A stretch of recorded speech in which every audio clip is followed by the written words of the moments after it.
নমস্কার, অর্পিতার ভালোবাসার হেসেলে আপনাদের সকলকে স্বাগত। আজকে আমার রোদ্দুরের জন্মদিন, তাই ঘরে ওর জন্য কিছু ছোট আয়োজন করা হয়েছে। ও যেহেতু এখনও চিকেন কষা খায় না, তাই ওর জন্য একটু চিকেন স্টু করা হয়েছে। আজকে এই চিকেন স্টুর রেসিপিটা আমি আপনাদের সাথে শেয়ার করছি। আপনারাও আপনার বাড়িতে বা ছোটো ছোটো খুদেদের জন্য, বয়স্কদের জন্য এবং নিজেদের জন্য এটা করে দেখতে পারেন এবং খুব সহজেই এইটা রেডি হয়ে যায়। এই রেসিপিটা দেখার জন্য অবশ্যই আপনাদের কাছে অনুরোধ রইল পুরো ভিডিওটা দেখার।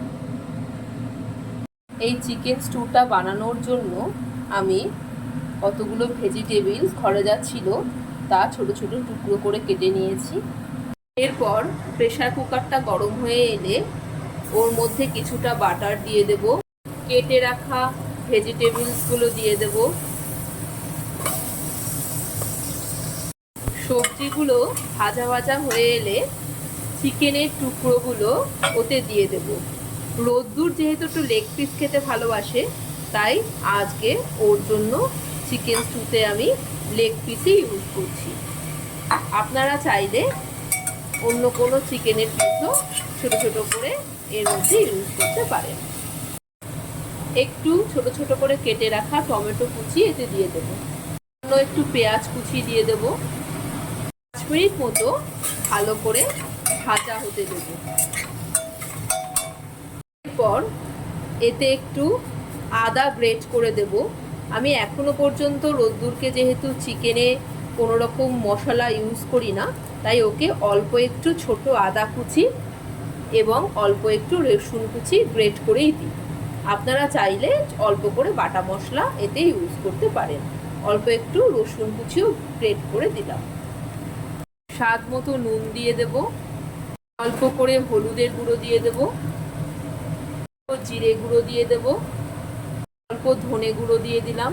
এরপর এটা আর একটু ভাজা ভাজা করব।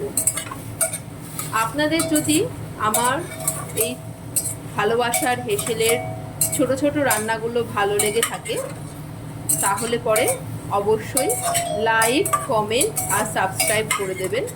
আর আজকের রোদ্দুরের জন্মদিনে অবশ্যই তাকে আশীর্বাদ করবেন, সে যেন একটা ভালো মানুষ হয়ে উঠতে পারে। ভাজা ভাজা হয়ে গেছে, এবার একটু জল এর মধ্যে দিয়ে দেব।